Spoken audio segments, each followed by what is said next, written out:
Donc, bonjour à tous. Merci beaucoup de l'invitation. Euh, je dirais que ce que nous a présenté Franck tout à l'heure éclipse complètement le mélanome, préserver des rectums, c'est incroyable, hein. Donc non, je vais peut-être rester avec Baptiste, qui est donc PHU dans le service de pharmacogénomique des tumeurs solides à Saint-Louis. On a choisi, voilà, le privilège de l'âge, vous voyez. Je ne vous rappelle pas effectivement, puisqu'il a déjà été moult fois question, ce concept de traitement néoadjuvant que d'aucuns préfèrent actuellement appeler traitement périopératoire. Bon, ça veut dire la même chose, c'est-à-dire finalement délivrer un traitement médical, alors, pour ce qui nous concerne aujourd'hui, et immunothérapie en ce qui nous concerne, avant de confier le patient au chirurgien. Alors avec Baptiste, on a essayé je dirais, de réfléchir finalement à quels étaient nos buts, quels étaient les buts quand on voulait traiter un malade avec ces stratégies-là, en espérant que ce ne soit pas qu'une liste au Père Noël, hein, et qu'on arrive à répondre à certaines questions. Tout d'abord, eh bien, ça c'est, je dirais, un très vieux principe. C'est là-dessus, je crois, puisqu'en fait, comme l'a rappelé Eric, la chimio dans le mélanome n'a jamais marché, donc je ne l'ai jamais expérimenté, mais c'est là-dessus que les oncologues se sont longtemps basés pour traiter en néoadjuvant des seins inflammatoires ou d'autres tumeurs. Donc, rendre la chirurgie plus aisée, moins invasive. Euh, Quelles sont les évidences? Donc, en matière de mélanome stade 3, donc mélanome avec atteinte ganglionnaire, hein, macroscopique, je vous ai listé ici quelques essais euh, d'association d'IPI niveau ou de niveau relat, donc nivolumab anti-PD1, relatlimab anti-LAC3. Et puis le plus gros essai qu'on ait finalement en termes de traitement adjuvant du mélanome stade 3, qui est la dernière ligne, qui est l'essai de Sabna Patel, un essai américain sur lequel je reviendrai, qui est un essai qui traitait 150 malades par pembrolizumab. Et vous voyez que en termes de réponse sur les critères récistes, on reviendra plus tard sur la réponse pathologique, voilà, on y arrive finalement dans un nombre très important de cas, plus de 60% de cas quand on donne une association d'IPI-niveau, et entre 25 et presque 50% des cas quand on donne une monothérapie par anti-PD1 avec des intervalles de confiance que je n'ai pas représentés, mais vous les imaginez assez larges pour les essais avec des petits effectifs. Et nous, comme d'autres, on participe à des essais de traitement néoadjuvant. Et je vous ai montré ici les radios d'un patient qui avait en fait un mélanome de membre inférieur avec une atteinte ganglionnaire assez importante, comme vous le voyez ici, donc inguinale et iliaque, qui a été traité par un bispécifique anti-PD1, anti-LAC3, avec deux cures. Et au bout de deux cures, on voyait diminuer la taille de ces ganglions. Mais ce qu'on ne savait pas, c'est qu'après le curage, on verrait une réponse pathologique complète, alors même qu'il restait des ganglions, et que le patient est encore en vie après plus de 2 ans de recul. Alors, ça, c'est le mélanome stade 3. Dans le mélanome primitif, on n'a pas beaucoup de données, parce que je dirais, parce qu'on est encore un peu jeune, hein, parce que aussi, finalement, dans la plupart des cas, le mélanome primitif, il est facile à retirer. C'est des petites lésions. C'est d'ailleurs une grande surprise pour les malades de se voir affligés d'une telle lourdeur, je dirais, pronostique avec de si petites lésions. Ce n'est pas le cas des mélanomes desmoplastiques, qui sont des mélanomes je dirais, de type un peu particulier sur le plan anapathe et sous-tendus par une charge mutationnelle extrêmement importante. C'est souvent des lésions sur le visage, le cuir chevelu. Et dans cet essai non randomisé qui a traité des patients de ce type avec du pembrolizumab, euh, ici en fait pour 3 cycles, eh bien, vous voyez en fait le taux de réponse réciste, on est encore en réponse réciste là, aux alentours de près de 50%. Donc ça marche dans les ganglions, ça marche sur les mélanomes primitifs, tout du moins dans l'exemple de ces gros mélanomes desmoplastiques, hein, avec des images assez impressionnantes. Et comme vous nous avez invité à parler aussi des carcinomes épidermoïdes, est-ce que ça marche dans les carcinomes épidermoïdes? Donc le carcinome épidermoïde, il faut savoir que dans la plupart des cas, alors c'est un carcinome qui est fréquent, qui est beaucoup moins fréquent que le vasocellulaire, mais c'est quand même une tumeur plus fréquente que le mélanome.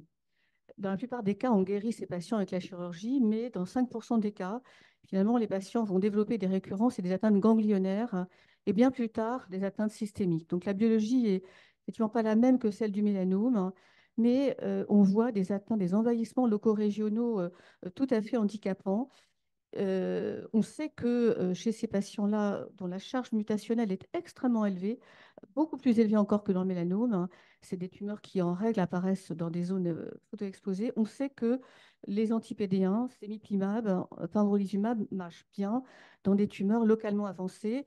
Et donc, ça n'a pas été très surprenant de voir les résultats de cet essai publié dans le New England qui montrait qu'après 4 doses de traitement néoadjuvant chez ce type de patient, eh bien, on avait un taux de réponse de 68% et un taux de réponse pathologique, Baptiste reviendra sur ces réponses pathologiques, également très important.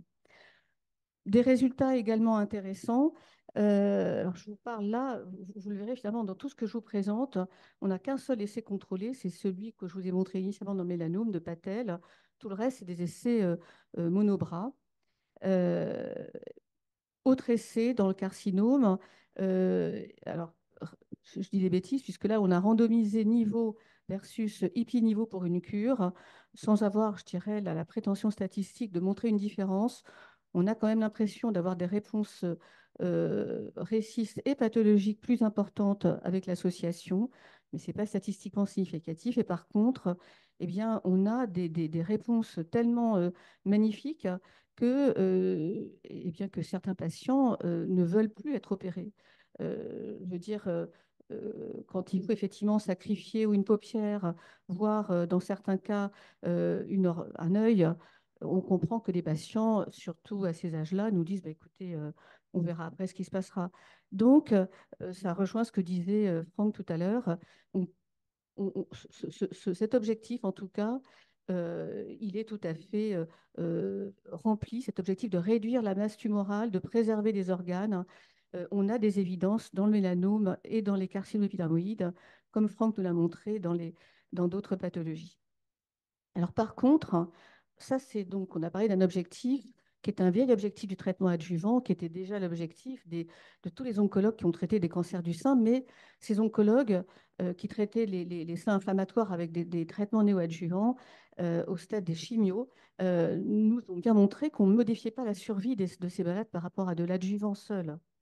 Et donc, ce qu'on pouvait espérer avec l'immunothérapie, c'est que là, on change la donne, hein, qu'on soit en intention de diminuer la survie sans rechute, voire même de sauver des vies. Est-ce qu'on a des évidences pour cela?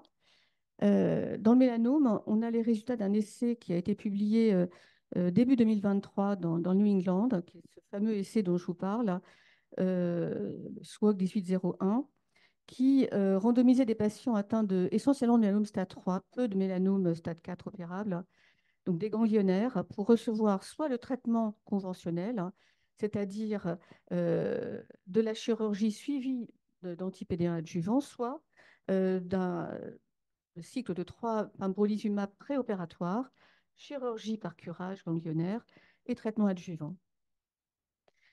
Et après vous avoir montré tout à l'heure le taux de réponse, là je vous montre les résultats en event-free survival, donc les événements de survie sans rechute, mais également sans toxicité qui empêche le patient d'être opéré. C'est un point important à prendre en compte dans ces concepts de traitement néoadjuvant.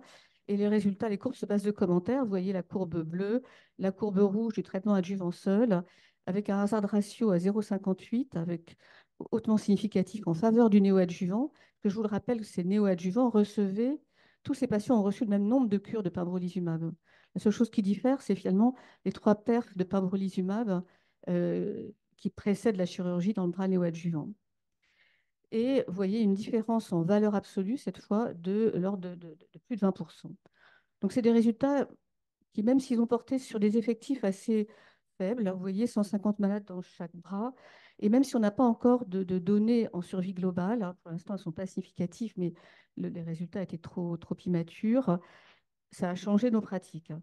Sans qu'on ait finalement besoin d'AMM pour s'y appuyer. Et on a tous finalement considéré dans nos RCP qu'un mélanome au stade ganglionnaire, c'était déjà un mélanome métastatique. Et donc, c'est considéré maintenant comme la pratique courante dans la plupart des pays. On attend pour l'ASCO les résultats de l'essai NADINA. Donc, il y a une équipe qui est pionnière en Europe pour la validation de ce traitement néoadjuvant dans le mélanome. C'est l'équipe de John Hannan et plus spécifiquement Christian Blanc à Amsterdam, hein. On attend les résultats de son essai NADINA qui évalue IPI-niveau maintenant, anti-CTLA4, anti-PD1, versus l'adjuvant seul. Et si ces résultats sont positifs, ce qui est probable, hein, il n'y a pas de raison de penser que ça ne sera pas, il faudra que le clinicien, finalement, en son âme et conscience, choisisse entre un traitement qui est quand même beaucoup plus toxique, qui est l'association, ou le traitement par anti-PD1. Et là, on aura besoin quand même de l'aide des biologistes pour nous aider à trancher. Dans le domaine du carcinome, je dirais, les arguments pour penser que cette réponse, elle tient, reposent sur les essais dont je vous ai parlé tout à l'heure, donc des essais monobras, avec quand même, avec encore assez peu de recul, mais des données qui sont quand même assez jolies. Vous voyez l'EFS, donc que vous pouvez assimiler à la survie sans rechute, même si elle englobe d'autres événements, qui est comprise entre 90 et 100%, avec le recul qu'on a actuellement. Donc aujourd'hui, alors je dirais que dans le domaine de l'épidermoïde, on n'avait pas encore de validation de traitement adjuvant, donc ces données étaient de toute façon un plus, quoi qu'il en soit, mais euh, voilà, on n'a pas encore de données, je dirais, comme on l'a dans le mélanome pour les épidermoïdes. Alors là, je vais passer la parole à Baptiste, puisqu'en fait, des éléments de notre lettre au Père Noël, c'est d'avoir des surrogate marqueurs de ces événements de survie. Merci Céleste. Donc, je vais continuer cette liste au Père Noël en parlant un peu donc, de biomarqueurs et d'abord de surrogate biomarqueurs. Donc, comme Céleste vous l'a présenté, en fait, on a des critères de jugement qui vont être de type de survie, donc de type EFS, type RFS, éventuellement la survie globale ou encore la survie sans progression. Et si on s'intéresse donc à la réponse pathologique, hein, avec plusieurs essais qui ont décrit cette réponse pathologique, comme l'a expliqué Céleste juste avant, et ben en fait, ce biomarqueur, il a en quelque sorte une petite histoire. Parce que si on reprend en fait les buts, ce qu'on veut obtenir quand on fait du néoadjuvant, et ben le premier but, ce qu'on voudrait en fait a priori, c'est stimuler le système immunitaire pour garder la tumeur opérable et être le moins mutilant possible. Et donc là, dans ce cas-là, dans ce but-là, on se dit que avoir un critère de jugement qui est de type survie ou de disease-free recurrence, donc la rechute de la maladie, on se dit que c'est un bon critère de jugement. Et la question qui peut se poser derrière, c'est du coup, quid de la réponse pathologique? Parce qu'en fait, on voit qu'on veut obtenir une réponse pathologique assez prononcée. Et donc ça, on peut l'évaluer donc, en anatomopathologie, donc en évaluant la viabilité cellulaire. On peut regarder également d'autres marqueurs comme le degré de fibrose, la présence de macrophages ou encore la nécrose. Et, euh, et donc, si on reprend les essais dans le mélanome qui ont été menés sur ces traitements néoadjuvants, donc une grande partie présentée par Céleste juste avant, et bien derrière, donc on avait fait des critères de survie et il y a aussi ces critères de réponse pathologique qui ont été évalués. Et donc l'objet de ce papier là que je présente sur cette diapo, c'est justement une méta-analyse qui avait rassemblé les traitements, pardon, les essais néoadjuvants qui avaient été menés et qui a montré que justement cette réponse pathologique, elle pouvait être un bon marqueur surrogate à ce qu'on cherche à obtenir, à ce à ce qu'on veut observer cliniquement. Et donc là, si vous prenez la courbe en bas à droite, donc en fait, vous avez quatre courbes donc, qui en fait correspondent à quatre modalités, on va dire, qui ont été définies dans le cadre par ce consortium avec d'une part donc, la réponse pathologique complète, donc c'est-à-dire qu'on n'a plus du tout de cellules tumorales viables. En jaune, réponse pathologique donc, qui est quasi complète, donc on a moins de 10% de cellules viables.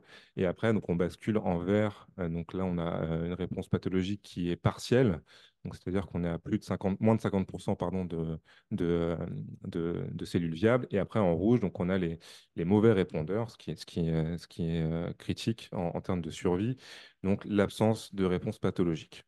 Et donc ça, c'est ce qui a permis de valider ce biomarqueur comme un très bon marqueur précoce pour évaluer ces traitements néoadjuvants.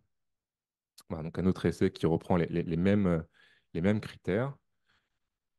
Et alors du coup, il y a des discussions, enfin des échanges hein, entre les différentes équipes qui se disent, donc là, je vous ai présenté quatre modalités pour ce qui est de la réponse pathologique. Et au final, quand on voit les courbes de survie, on se dit, bah, on a peut-être juste besoin de dire, on a une réponse versus une absence de réponse pathologique. Et donc maintenant, on a tendance à se dire que on va regarder si on a une réponse pathologique, c'est-à-dire si on a moins de 50% de cellules viables tumorales qui restent versus l'autre modalité. Et donc ça, c'est des choses qui sont actuellement qui ont été présentées par Sanna Patel, donc, qui avait effectué l'effet SWOG. Et donc enfin, pour résumer en fait cette réponse pathologique comme surrogate marqueur, et bien en fait c'est un élément qui va vraiment permettre d'avoir une évaluation de la réponse qui va être précoce, puisqu'on va vraiment commencer à traiter et regarder tout de suite si on a une réponse pathologique donc en anapathe. Et en fait, c'est assez intéressant, puisque on peut se dire, ben, ça va conditionner le fait derrière en fait, mener une thérapie adjuvante, derrière de décider si quel type de chirurgie, enfin si oui ou non on va faire une chirurgie, et d'adapter peut-être le schéma, le management clinique du patient. Ensuite, cette réponse pathologique, si on passe donc au défaut en fait peut-être de ce marqueur surrogate, c'est que bah, quid si on a une discordance entre les différents ganglions lymphatiques en termes donc de marqueurs anapathes. Et quid, et effectivement, si on a également une discordance entre les ganglions et la tumeur primaire. Et quid, évidemment, de la variabilité intralésionnelle, puisque apprécier l'ensemble de la tumeur en anapathe, bah, c'est assez compliqué. Et cette variabilité intralésionnelle, elle est évidemment à considérer quand on regarde un marqueur comme la réponse pathologique. Et il y a une autre question qui a été soulignée et qui est extrêmement importante, toujours par notamment l'équipe de Patnel, qui est l'intervariabilité, en fait, donc la lecture anapathe qui est faite du prélèvement. Et donc, il y a quelques données qui montrent que, en fonction de l'anapathe, eh ben, on n'a peut-être pas une bonne uniformité de lecture, d'estimation de cette réponse pathologique qui peut bah, derrière poser des questions sur la validité de ce biomarqueur. Et donc peut-être qu'on a besoin de plus de validation pour ce biomarqueur. Voilà, donc maintenant je passe. Donc là, c'était le marqueur surrogate. Après, donc, autre élément donc, ce qui a été aussi évoqué dans la présentation juste avant, c'est cette nécessité en fait de définir des biomarqueurs prédictifs de la réponse, enfin de l'efficacité de nos traitements néoadjuvants. Et donc là, si on reprend encore une fois les effets, ce qu'on voudrait et ce qu'on ne voudrait pas dans le cas d'un traitement adjuvant, donc à gauche, ce qu'on voudrait, donc à savoir un infiltrat immunitaire assez poussé avec une réduction de la charge mutationnelle et pouvoir apprécier en fait la réponse pathologique de façon accurate et de façon très rapide. Et ce qu'on pourrait avoir comme biomarqueur intéressant, c'est évaluer donc les désavantages, les inconvénients de notre traitement adjuvant, à savoir le fait que bah, potentiellement on va aggraver, le patient va se dégrader et on va avoir une chirurgie qui va être plus complexe, encore une fois, ou tout simplement la progression de la maladie. Et donc là, pour ces différents biomarqueurs prédictifs, eh ben, on peut regarder à différents niveaux, hein. On a énormément de possibilités, comme vous le savez, qui sont actuellement en cours d'étude. Donc, on peut se dire que si on résume en quatre catégories, on peut étudier donc la génomique de la tumeur hein, avec la présence de mutations driver ou encore la charge mutationnelle. On peut évidemment s'intéresser à la biopsie liquide avec différents marqueurs au niveau plasmatique, par exemple. On a tout ce qui est osteolytique, donc comme le microbiote, comme ça a été évoqué juste avant. et le microenvironnement tumoral, avec énormément de marqueurs qui peuvent être évalués. Et donc, tous les essais qui ont été menés actuellement donc, ont eu un versant exploratoire, on va dire, pour évaluer ces différents biomarqueurs et essayer de trouver des éléments intéressants qui puissent orienter la prise de décision pour ces traitements de néoadjuvants. Et donc ça, c'est un tableau qui est extrait d'une revue qui est assez récente, donc qui date de fin 2023, de l'équipe hollandaise de Christian Blanc, qui liste un peu ces différents éléments de biomarqueurs avec ce qu'on peut espérer, enfin ce qui avait été identifié dans ces différents essais. Et donc, premier élément sur lequel je vais attirer votre attention, c'est l'évaluation du TMB, du Tumor Mutational Burden, qui avait été évalué dans un certain nombre d'essais. Il avait été montré dans certains de ces essais qu'on avait une association avec la réponse pathologique et également avec la survie sans événement. Euh, Après, donc, il y a des limites en fait à ce TMB, hein, puisqu'on sait que dans la maladie métastatique, eh bien, il est utile, mais du coup, on a des questions sur l'estimation de ce TMB et sur l'application qu'on va en faire derrière en clinique. Et du coup, la question qui se pose, c'est est-ce qu'on peut préciser, en fait, est-ce qu'on peut, on peut rendre ce TMB plus précis? Et donc, ce qu'on pourrait espérer, ce qui est fait dans différents cancers, c'est de calculer la charge néo-antigénique ou encore de regarder le TMB clonal. Après, on a les signatures qui ont été regardées, donc les signatures UV ou encore l'instabilité microsatellitaire, donc qui avait été regardée dans le néoadjuvant dans le cancer colorectal. Et donc la question qui peut se poser, c'est est-ce qu'on peut transposer cette approche au niveau du mélanome? Et ensuite, donc, je vais faire un détail un peu plus poussé sur les signatures interférons, donc qui avaient été amenées par les essais Opacine et Donimi. Et donc, d'abord dans l'essai Opacine de façon exploratoire, puisqu'en fait, il avait été montré, donc ce sont les figures qui sont juste ici, que les patients qui avaient en fait un score interféron bas avec un TMB bas, eh ben, présentaient en fait une réponse pathologique mauvaise, étaient de mauvais répondeurs comparativement aux autres groupes. Et donc, en fait, sur ce postulat, l'équipe hollandaise a derrière monté un essai donc ça s'appelle l'essai d'Onimi, qui a visé en fait à randomiser les patients et qui a stratifié les patients en deux groupes, donc ceux qui avaient un score interféron high et ceux qui avaient un score interféron low. Et en fonction de ce score, eh ben, on donnait différents types de traitements. Et donc les résultats de cet essai que vous avez ici montrent que en fait, quand on a un score interféron low, et ben, un score interféron high, pardon, eh ben, on va avoir une bonne réponse à la monothérapie. En revanche, quand on est sur un score interférent low, eh ben, c'est un peu plus compliqué. Ensuite, donc, on a les driver mutations qui peuvent être intéressantes à regarder. Donc ça, c'était fait dans l'essai de Patel, donc avec le statut mutationnel BRAF. Au final, il n'y avait pas en fait d'association entre le fait d'être BRAF wild type ou BRAF muté vis-à-vis donc de la réponse. On peut évidemment aller regarder d'autres marqueurs comme les marqueurs donc PD1, c'était LA4 ou l'expression LAT3. Ensuite, dans l'essai Opacine, on avait aussi donc des des études exploratoires qui avaient regardé l'infiltrat lymphocytaire et la diversité de cet infiltrat lymphocytaire. Et on peut aller regarder les signatures, donc le stroma tumoral avec l'activité fibroblastique. Et enfin, donc, du coup, la biopsie liquide, qui est un élément intéressant qui avait été étudié donc, dans différents de ces études, avec notamment l'ADN circulant et notamment l'estimation du blue TMB, enfin du TMB circulant. Est-ce que ça peut être un bon marqueur à voir? Donc, élément extrêmement important qui avait été regardé dans l'essai Opacine, c'était le T-cell récepteur, donc le séquençage de ce récepteur TCR, et qui avait montré en fait que la diversité clonale à ce niveau-là pouvait être prédictrice de bonnes réponses sous traitement adjuvant. On peut aller également voir les cytokines ou encore le CD27 plasmatique.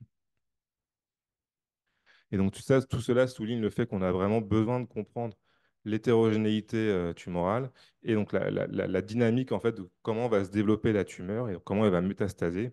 Est-ce qu'on va avoir une dissémination avec une évolution parallèle entre différents groupes tumoraux ou est-ce qu'on va avoir d'abord un sous-clone qui va ensuite développer plusieurs cellules métastatiques et donc tout cela va forcément aider à définir des biomarqueurs qui sont relevant en clinique.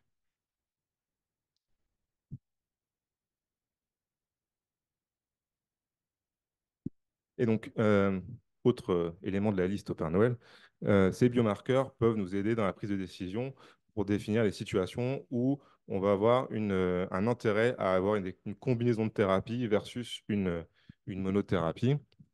Et donc, comme je le disais, pour la signature interféron, et ben, en fait, on se rend compte que quand on est interféron high, et ben, on a une bonne réponse pathologique. En revanche, quand on est interféron low, on voit tout de suite que la réponse elle est beaucoup plus mitigée.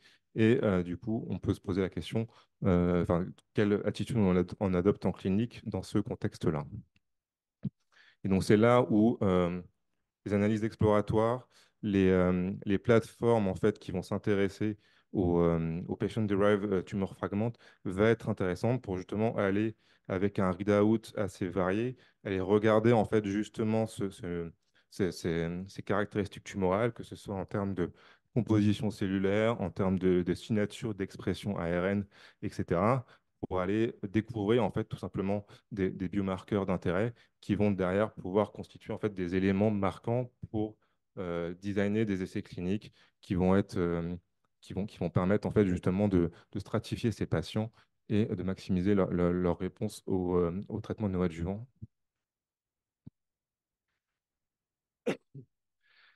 Et donc, comment on peut prédire la réponse aux antibiotiques? Donc ça, c'est un papier qui correspond à ce qui a été, merci, à ce qui a été présenté par Christian Blanc, donc l'équipe de Christian Blanc en Hollande, et qui a montré que justement, cette Patient-Derived Tumor Fragment Platform, en fait, elle pouvait permettre de prédire quel patient allait bien répondre ou non à l'immunothérapie. Et donc ça se fait donc, en ex vivo avec donc, différents marqueurs qui sont présents ici sur l'axe des ordonnées. Et ce qui est intéressant, c'est que donc, cette réponse ex vivo, elle a été corrélée avec la réponse en clinique et que donc en fait tous ces éléments peuvent constituer des marqueurs intéressants pour prédire la réponse. Et donc, autre élément qui a émergé de ce type de plateforme, donc c'est la signature interleukine 2 qui, en fait a été montré comme un élément marquant puisque chez les patients qui en fait n'étaient pas répondeurs aux anti-CTLA-4 et aux anti-PD-1, et bien, en fait on avait un déficit de cette signature interleukine 2, ce qui derrière en fait va motiver le fait d'additionner de l'interleukine 2 pour vraiment lever cette non-réponse, cette résistance aux anti-PD-1 et aux anti-CTLA-4. Donc ça, c'est toujours l'équipe hollandaise qui a montré ces éléments-là, qui a montré donc d'abord sur des modèles ex vivo et ensuite donc, sur des modèles in vivo que quand on ajoutait de l'interleukine 2 à un traitement par anti-PD1 et anti-CTLA-4, eh ben, on avait une meilleure réponse, une meilleure efficacité de ce traitement. Et donc derrière, on peut on peut designer un certain nombre d'essais en ce sens-là. Donc vous avez l'exemple là, de la combinaison de l'interleukine 2 avec les anti-PD1 et anti-CTLA-4. Et on a un tas d'autres euh,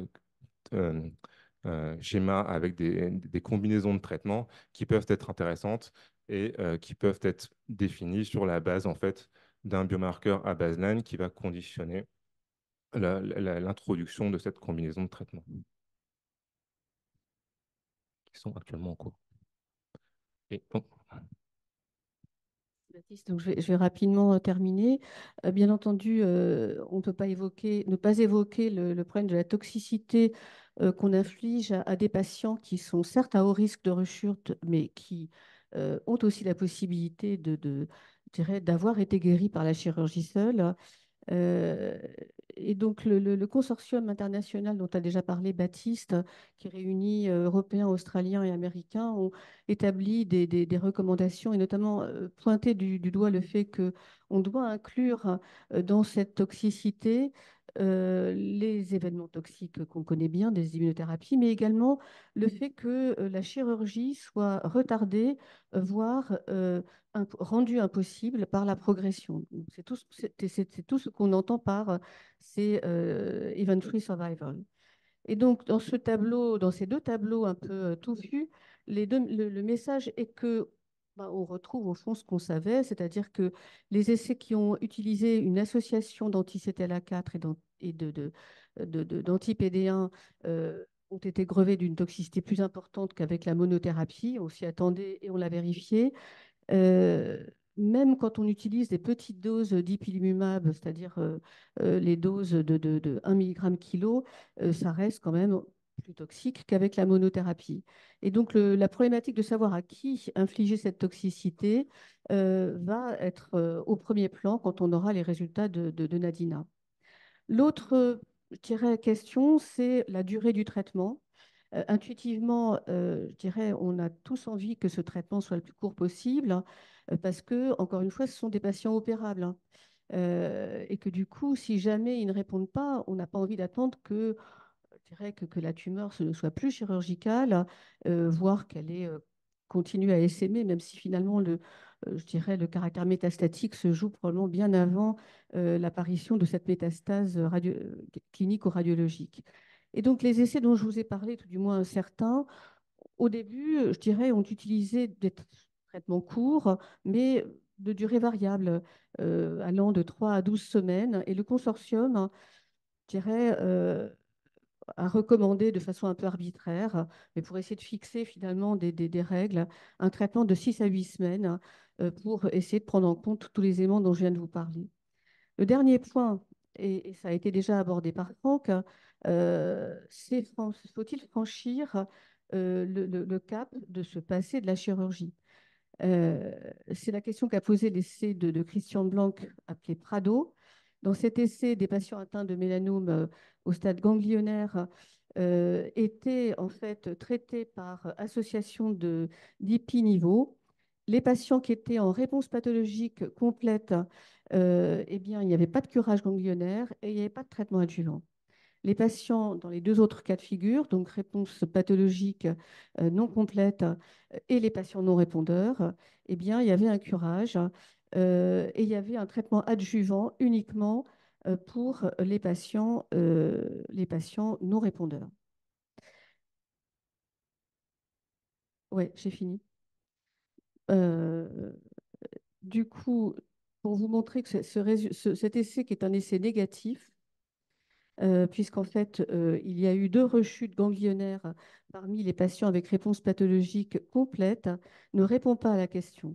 Et donc, on ne répondra pas à la question posée par Franck. Ce qui répondra à la question, c'est l'avis des malades, hein, puisque finalement, dans cet essai, l'étude de qualité de vie montre qu'il n'y a pas photo. Les patients préfèrent ne pas avoir de curage. Quand on posera effectivement la question à des patients atteints de carcinome de la paupière, eh bien, il refusera évidemment la chirurgie derrière. Et donc, c'est une question qu'on risque de ne pas se poser très longtemps. Je pense que les patients auront le dernier mot pour ça. Dernière question, et je terminerai, c'est faut-il, en cas de réponse complète, rajouter un traitement adjuvant au traitement néoadjuvant?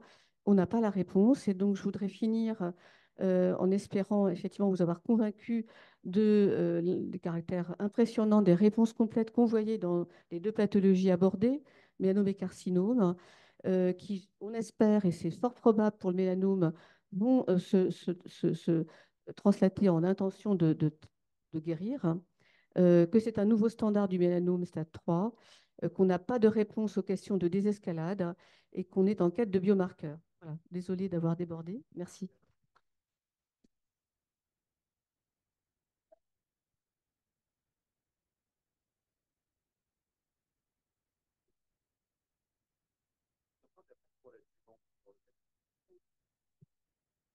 C'est tout le problème, effectivement.